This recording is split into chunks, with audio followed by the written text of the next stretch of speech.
accueille Xavier Papetti qui va nous parler de l'éco-conception web. Et à 14 heures, vous verrez, on écoutera un pitch sur TikTok. Voilà, merci beaucoup. À toi Xavier. Merci. Bonjour à tous.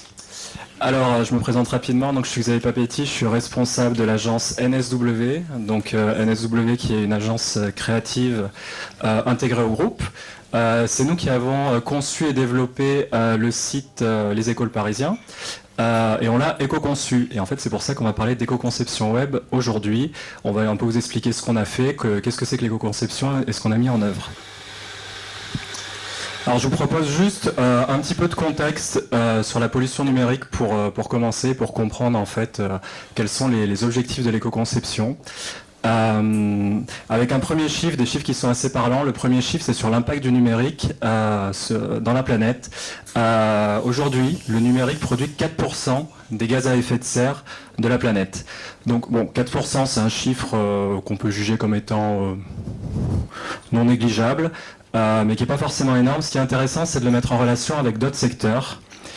Et notamment, par exemple, on peut prendre le milieu aérien et l'aviation civile qui représente 2,5% des émissions de gaz à effet de serre. Donc en fait, aujourd'hui, le numérique, c'est quasiment 2 fois plus polluant que l'aviation civile. Et donc ça, c'est pas forcément un chiffre qu'on peut avoir en tête. Les avions, dans l'imaginaire, c'est très très polluant, et ça l'est.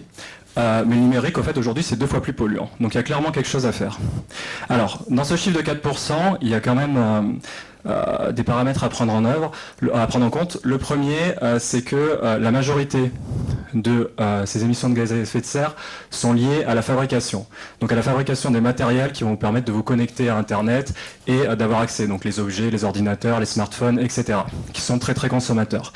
Ensuite, il y a les serveurs qui vont héberger les données. Et il y a l'utilisation que vous allez pouvoir en faire et l'énergie qui va être dégagée par l'utilisation d'Internet.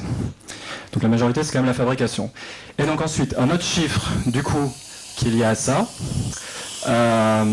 c'est l'inflation qui est liée au nombre d'objets connectés qui sont fabriqués dans la planète. Donc aujourd'hui, on a 34 milliards d'objets connectés qui sont utilisés. En 2025, les prévisions donnent un chiffre qui serait doublé. Donc 75 milliards d'objets connectés pour 6 milliards de personnes connectées. Donc quand on met en relation le chiffre précédent de 4%, on imagine très bien que ce chiffre va croître très très rapidement avec cette empreinte écologique qui va grossir avec le nombre d'objets connectés qui grimpe toujours de façon permanente. Et des services qui sont finalement de plus en plus gourmands. Donc il y a encore des chiffres qui sont assez parlants. En 95, une page web c'était 14 KO.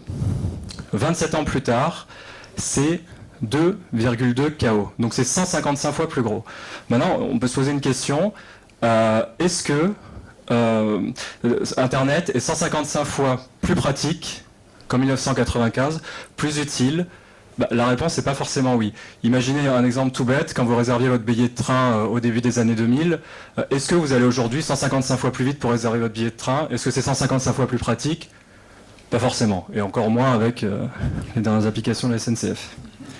Donc tout ça en fait, il faut le mettre aussi en relation du coup avec le fait que on n'est pas forcément obligé d'aller chercher toujours plus, il faut juste avoir une mesure de ce qu'on fait pour répondre à des besoins précis. Donc, quel va être le rôle en fait des éditeurs? Donc, quel va être notre rôle dans la production de ces services? Parce qu'on a vu que beaucoup étaient liés au matériel, mais finalement, bien que la majeure des parties des impacts soient liés à l'utilisation et à la production, à la fabrication du matériel, on a quand même un rôle qui est non négligeable. Pourquoi? Parce qu'on peut proposer des services qui sont moins énergivores, qui vont moins solliciter les machines et qui vont aussi ne pas participer à leur obsolescence.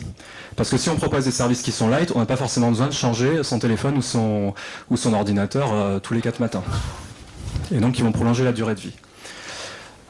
Donc une fois qu'on a mis un peu de contexte, on va essayer de s'intéresser aux objectifs de l'éco-conception. Il y a une définition qui est pas mal, qui reprend un peu tout ce qu'on a dit, qui est extraite du livre Les 115 bonnes pratiques de l'éco-conception. Donc c'est éco-concevoir un service consiste à un niveau de qualité constant, à réduire la quantité de moyens informatiques et télécoms nécessaires c'est-à-dire son empreinte matérielle. Et donc c'est exactement ce qu'on vient de dire en fait. C'est l'empreinte matérielle et c'est la réduction de l'empreinte matérielle qui va nous permettre, et c'est là-dessus qu'on va juger l'éco-conception d'un projet. Donc les objectifs, tout paraît finalement assez logique, c'est concevoir et développer des services qui vont nécessiter des configurations les plus simples, les plus minimalistes possibles. C'est utiliser le moins longtemps le réseau et les serveurs, donc pour consommer le moins d'énergie possible, et c'est utiliser le moins de serveurs possible. Ça sert à rien de développer un service qui tourne sur 10 serveurs si on n'en utilise qu'un seul. Autant en utiliser qu'un seul. Alors, l'éco-conception, elle repose sur 3 postures qui sont assez fortes. La première, c'est une posture qui est qualitative, et c'est la simplicité. Donc en fait, c'est réduire l'effort maximum pour aller chercher une information souhaitée. Donc finalement, c'est mettre tout en œuvre pour arriver très vite à l'information qu'on cherche, pour faire en sorte que la consommation énergétique sur une application, sur un service, sur un site, soit la plus légère possible. Ensuite, la deuxième, elle est quantitative, c'est la frugalité. Et la frugalité, elle est très liée à la période de spécification des sites. La frugalité, c'est comment on fait pour développer un service qui utilise le nombre de fonctionnalités nécessaires. On n'est pas là pour empiler des fonctions qui ne servent à rien, comme c'est le cas dans beaucoup de services. C'est limiter la fonctionnalité d'un site à son strict minimum. Et la dernière, c'est la pertinence. Et la pertinence, en fait, c'est le résultat de l'équation utilité, rapidité, accessibilité. Et on peut prendre un exemple, parce que c'est assez simple à comprendre. Un site qui est très utile, s'il est très très lent et peu accessible, vous allez mettre 10 secondes à afficher la page, vous allez recharger 50 fois la page parce que ça ne marche pas, vous allez aller chercher à droite à gauche et vous allez avoir une consommation énergétique qui va être très lourde. Un autre exemple, un site qui est très peu utile mais qui est super rapide, il ne sert à rien, en gros. Et donc il faut arriver à mesurer tout ça et à se dire que ce qu'on va faire, il faut que ça serve, que ce soit utile et que ça se limite à l'utilité qu'on peut en avoir. Donc pour finir sur les objectifs, l'éco-conception, il faut prendre en compte que ça rentre dans la logique du développement durable. Et des 3 grands piliers du développement durable qui sont 1, l'environnement, donc ça on en parle, ça paraît évident. 2, c'est l'amélioration de la condition humaine. Et là, c'est beaucoup lié à l'accessibilité. Donc l'accessibilité d'Internet, par exemple, l'accessibilité à la fibre, mais aussi l'accessibilité sur un service. Donc là, on peut prendre l'exemple du site Les Écoles Parisiens là-dessus. On a un petit outil qui est installé, qui nous permet de rendre le site accessible à tout un tas de personnes qui ont des handicaps moteurs, fonctionnels, etc. Vous irez voir, il y a un petit outil qui permet de modifier en fait visuellement l'aspect du site pour répondre à tous ces besoins et l'ouvrir au plus grand nombre. Et le dernier point, c'est un point qui est lié à l'économie et aux économies alternatives au sens plus large dans le développement durable. Alors, une fois qu'on a fait cette petite introduction et qu'on a un peu échangé sur les objectifs, je vous propose d'être assez concret et de vous partager quelques bonnes pratiques sur l'éco-conception que vous pouvez assez facilement mettre en œuvre aussi si vous développez des services numériques ou que vous y participez, et que nous, on a mis en œuvre sur le site Les Écoles Parisiens. Et donc il y a différents thèmes. Le premier thème, qui est le plus important, c'est les spécifications. Donc c'est en amont du besoin, comment on spécifie le besoin pour dimensionner notre architecture et notre service à ce qui est strictement nécessaire. Et donc ça en fait, ça fait 60-70% du travail, déjà d'éco-conception. C'est le plus important. Donc ça revient en fait à la frugalité que j'évoquais tout à l'heure. C'est retenir que les fonctionnalités qui sont essentielles, ne pas faire une usine à gaz, bien quantifier le besoin. Donc ça peut prendre un peu de temps au début, mais finalement c'est très intéressant pour la suite. Dans le cadre d'une refonte, c'est supprimer les fonctionnalités. On a toujours du mal à supprimer les choses, mais supprimer les fonctionnalités qui servent à rien, ça a beaucoup de sens. Si ça sert à rien, c'est pas utilisé, donc ça consomme de la ressource pour rien du tout.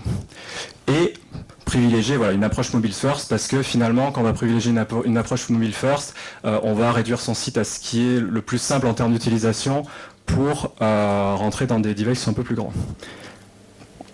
Le deuxième point, c'est lié à la conception. Donc là, on est un peu plus dans la simplicité, du coup. Et la conception, ça va être lié à l'expérience utilisateur qui va être proposée sur le site. Donc la simplifier au maximum pour que justement on puisse trouver très facilement, très rapidement l'information demandée. Limiter tout ce qui est animation, donc c'est très joli. on peut en faire, il n'y a pas de souci, on en fait sur le site des écoles parisiens, mais on peut les optimiser et surtout les limiter. Ça sert à rien d'avoir un site où il y a des animations qui partent dans tous les sens parce que ça prend de la mémoire, ça prend du CPU et c'est aussi lourd en termes de chargement de page. On peut aussi jouer sur les titres des pages. Les titres, ça va avoir beaucoup de sens aussi au niveau du référencement. C'est-à-dire que si le titre n'est pas lié ou la description n'est pas liée au contenu de la page, je vais arriver sur ma page, je vais être déçu, je vais pas trouver l'information, donc je vais aller sur une autre page pour chercher mon information, et peut-être une autre page, peut-être une autre page, peut-être une autre page. L'idée, si on a un titre qui est assez éloquent, qui est très clair, c'est d'arriver directement, pour avoir l'information demandée, de ne charger qu'une seule page. Ce qui va un peu à l'inverse de ce qu'on peut trouver parfois sur certains sites internet qui font des titres qui ont justement rien à voir avec le contenu. Donc évidemment ça joue aussi beaucoup au niveau du design, au niveau de la clarté du design, faire des choses les plus épurées possibles, on ne va pas rentrer dans tous les détails. Ensuite, on peut parler aussi de la réalisation. Donc la réalisation, quelques bonnes pratiques encore qu'on a mis en place sur le site, ça peut jouer sur les polices. Les polices de caractères qui sont utilisées sur votre site, ce sera beaucoup moins énergivore d'utiliser du Arial par exemple, qui a sur tous les ordinateurs qui sont des police systèmes, que d'aller chercher une Google Font, de l'appeler sur les serveurs de Google pour qu'il y ait un échange pour que ça revienne pour l'afficher sur votre site. Donc là-dessus, si vous voulez utiliser une Google Font par exemple, ou une fonte d'un système, l'idéal c'est de l'installer sur vos serveurs pour limiter les échanges, mais le moins énergivore, quoi qu'il arrive, ça reste d'utiliser les polices qui sont sur votre ordinateur, les polices système. On peut aussi, et surtout, travailler sur l'optimisation des images. Donc ça, on l'a beaucoup fait sur le site. L'optimisation des images, si une image fait 5 mégas, votre page à charger, elle fera 5 mégas. S'il y a 10 images qui font 5 mégas, votre page, elle fera 50 mégas. Donc évidemment, c'est pas bon du tout. Aujourd'hui, il y a des formats de compression qui sont très efficaces, qui permettent d'avoir des images de très bonne qualité avec des compressions minimales. Et ça, évidemment, ça fait partie des aspects prépondérants dans l'éco-conception. Donc ça peut paraître évident pour aussi des développeurs ici, etc. Ce sont des travaux qu'on fait qui sont aussi intéressants pour le référencement, etc. Mais c'est important aussi en termes d'utilisation. D'autres choses qui sont liées aux images et à la chargement des informations, on peut parler du lazy loading qui est intéressant aussi. Lazy loading, c'est le fait de pouvoir charger des éléments, des vidéos, des images, etc. au scroll. Donc c'est-à-dire que tant qu'on n'est pas au niveau sur le site internet du composant, on ne va pas le charger. Du coup, si vous scrollez que la moitié de la page, on ne va pas charger l'autre moitié. Donc, indirectement, ça fait consommer de l'énergie, ça fait économiser de l'énergie. Et un autre point important, c'est assurer la compatibilité avec les anciens matériels et les anciens navigateurs. Ça revient à ce que je disais tout à l'heure quant à l'obsolescence du matériel. Si votre site, votre produit est compatible avec des smartphones, des iPhone 3 ou des smartphones d'ancienne génération, des vieux navigateurs et des vieils outils, on aura peut-être moins besoin de les changer que s'il faut absolument le dernier outil, le dernier device pour le faire fonctionner.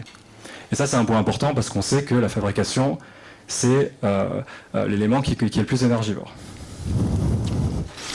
Ensuite, il y a tout ce qui est lié à la production. On a bientôt fini. Donc la production, il y a des choses qui sont liées à la compression des éléments qu'on va afficher sur le site, qui sont liées à la mise en cache. Donc la mise en cache, très simplement, c'est pouvoir stocker sur vos serveurs, par exemple, une image d'une page web pour ne pas avoir à appeler le serveur et à faire des demandes constamment, mais appeler cette image qui a été stockée en cache. D'accord ? Donc appeler une image qui a été pré-générée, on va dire ça comme ça. Et il y a un point qui est très important, qui est lié à l'hébergement aussi. Et l'hébergement, il y a plusieurs choses. Il y a premièrement l'utilisation de serveurs virtualisés. Donc les serveurs virtualisés, qu'est-ce que c'est un serveur virtualisé ? En fait, c'est un serveur qui va pas forcément être physique, qui va être basé sur des capacités physiques, mais qui va être structuré et dimensionné pour les besoins de votre application. Donc si votre serveur est fait pour un site de, je sais pas, on va donner des exemples, 1 million de pages vues et que votre site fait 10 000 pages vues, et en fait, il vaut mieux utiliser un serveur virtualisé qui va être strictement dimensionné pour ça et laisser l'autre capacité pour d'autres sites et mutualiser cet hébergement, par exemple. Et l'hébergement, il y a des hébergeurs aussi, de plus en plus, qui proposent des services éco-responsables.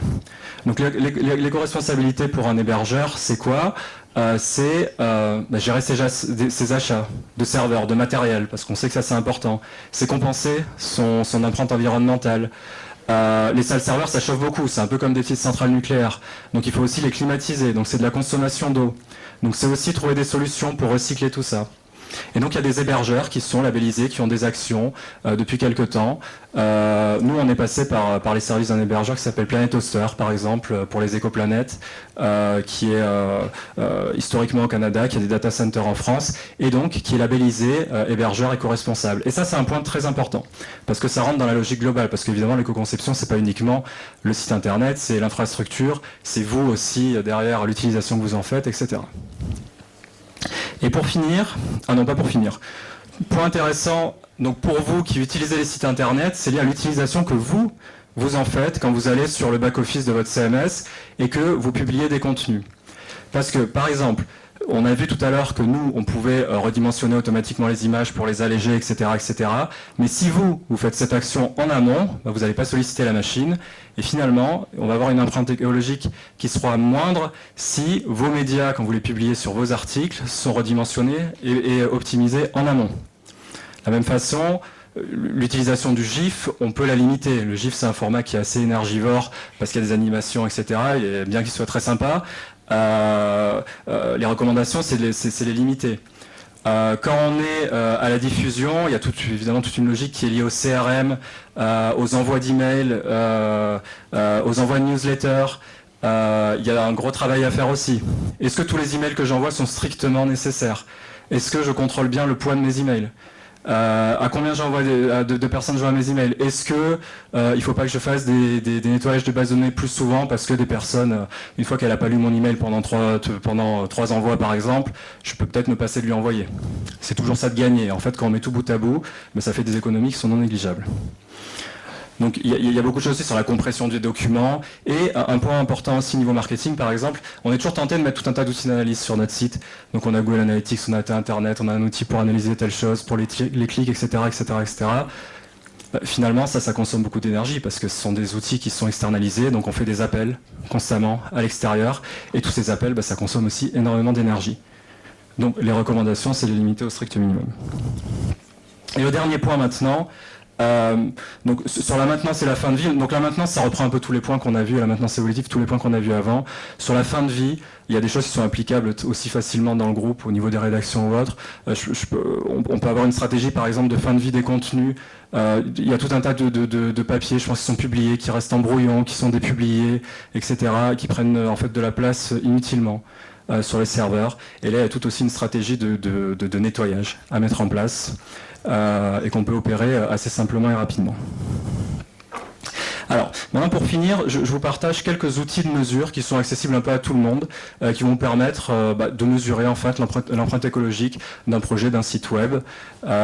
Donc le premier, un des plus connus, c'est l'Eco-Index de Green IT, qui est un collectif qui œuvre, qui est le collectif en France qui œuvre pour un numérique responsable. Donc ça prend la forme d'un petit plugin sur votre navigateur.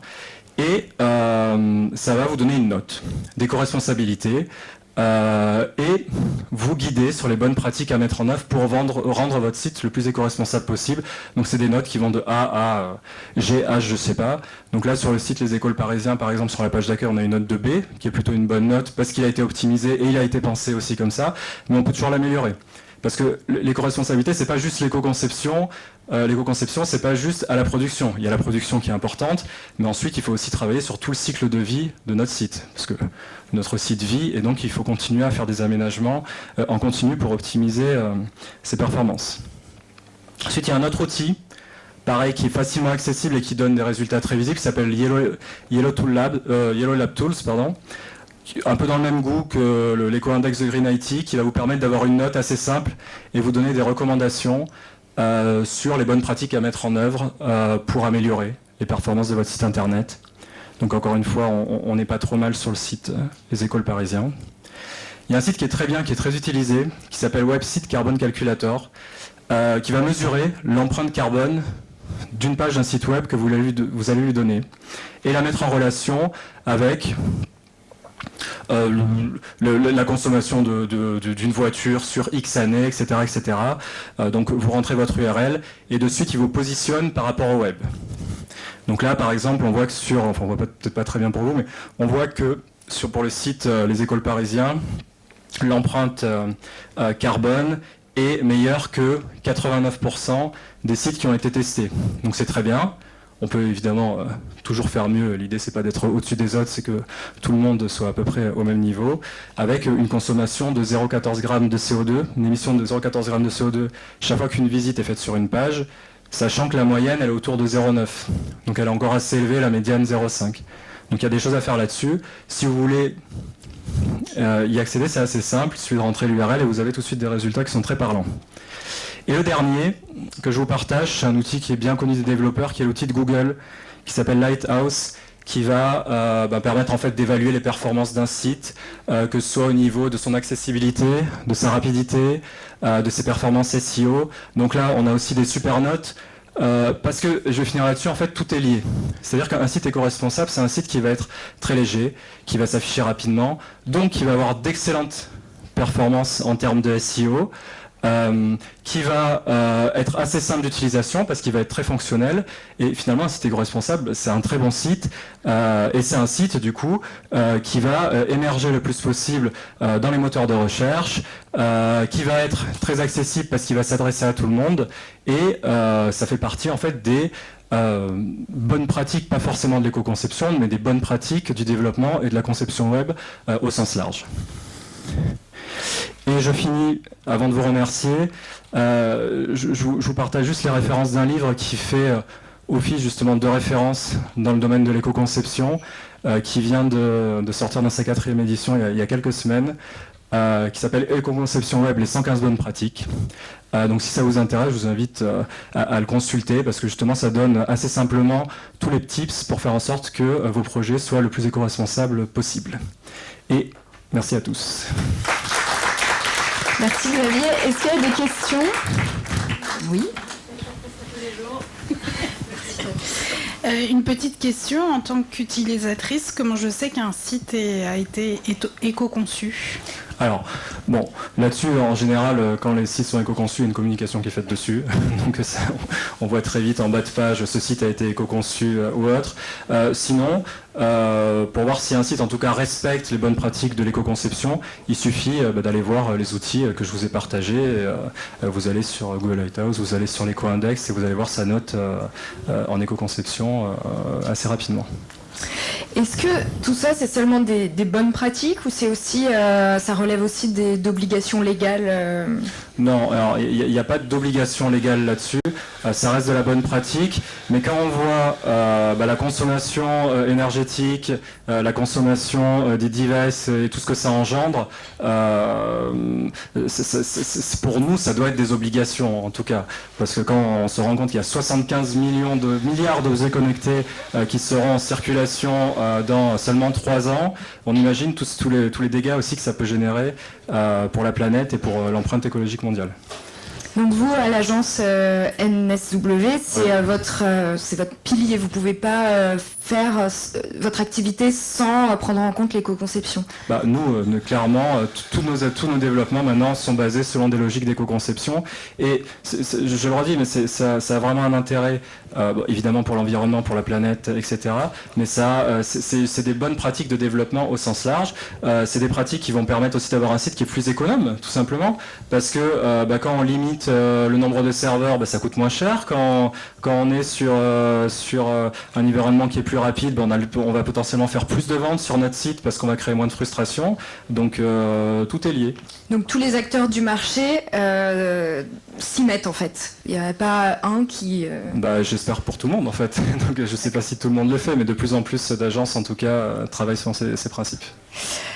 Bon parfait, s'il n'y a pas...